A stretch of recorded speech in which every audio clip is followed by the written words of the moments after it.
बिस्मिल्लाहिर्रहमानिर्रहीम। ही बाब आहे अल्लाह पाक जे रहमत जे कुशादगी जे बयान में। हज़रत अबू हुरैरा रज़ी अल्लाह ताला अन्हु खां रिवायत आहे, रसूलुल्लाह सल्लल्लाहु अलैहि वसल्लम जिन फरमायो, जॾहिं अल्लाह ताला मखलूक पैदा फरमाई त हिकु किताब लिखियाई जेको उन वटि अर्श जे मथां आहे। उन में आहे त बेशक मुंहिंजी रहमत मुंहिंजे कावड़ ते गालिब आहे। एक रिवायत में आहे त सबक़त बजाए ग़लबत जो लफ़्ज़ आहे, माना अल्लाह जी रहमत गालिब थींदड़ आहे कावड़ जे मथां।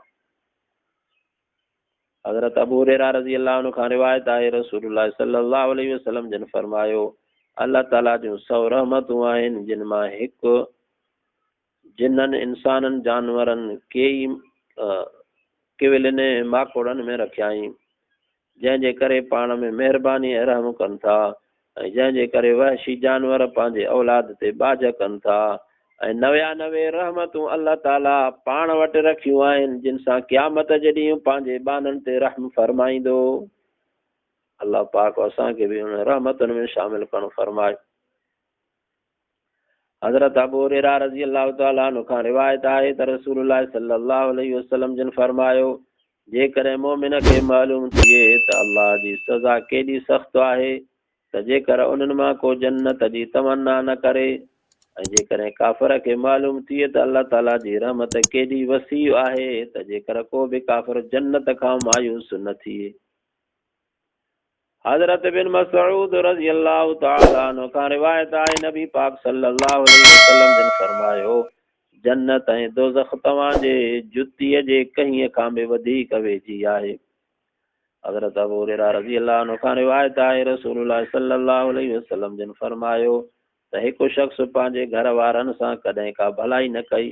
ॿी रिवायत मुताबिक़ पाण ते ज़ुल्म ज़्यादती कयाई, मरण जे कंधे ते पहुतो त पुटनि खे वसियत कयाई त जॾहिं मरी वञा त मुंहिंजो लाश साड़े रख, कुझु सुक ते ऐं कुझु दरिया में उॾारे छॾिजो।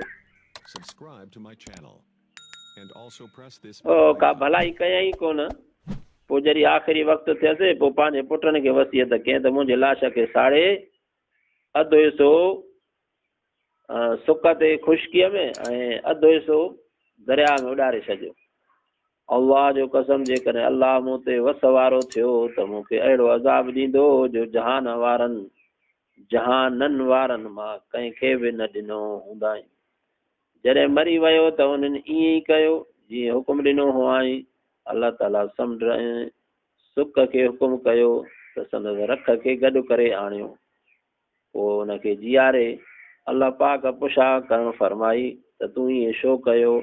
चए, ए रब मुंहिंजा तुंहिंजे ख़ौफ़ सबबु, ऐं तूं चङी तरह ॼाणे थो। पोइ अल्लाह हुनखे बख़्शे छॾियो।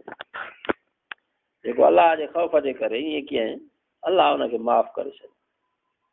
हज़रत उमर बिन ख़त्ताब रज़ी अल्लाह ताला अन्हु खां रिवायत आहे, नबी पाक सल्लल्लाहु अलैहि वसल्लम जिन वटि कुझु कैदी आया, उन्हनि में हिकु कैदियाणी हेॾे होॾे डोड़ी रही हुई। जॾहिं बि कंहिं ॿार खे ॾिसंदी हुई, कंहिंसि खणी छातीअ सां लाहे खीर पीआरींदी हुई। रसूलुल्लाह सल्लल्लाहु अलैहि वसल्लम जिन फरमायो, तव्हांजो ख़्यालु छा आहे त हीअ औरत पंहिंजे पुट खे बाहि में विझी सघे थी? चयोसि, हरगिज़ न। अल्लाह जो कसम, फरमायो त हिन औरत खे पंहिंजे ॿार सां जेका मुहबत आहे, अल्लाह खे पंहिंजनि बाननि सां उन खां वधीक मुहबत आहे। अल्लाह पाक असांखे बि रब जे फरमाननि सां, रसूल सल्लल्लाहु अलैहि वसल्लम जे तरीक़े सां मुहबत अता करणु फरमाए।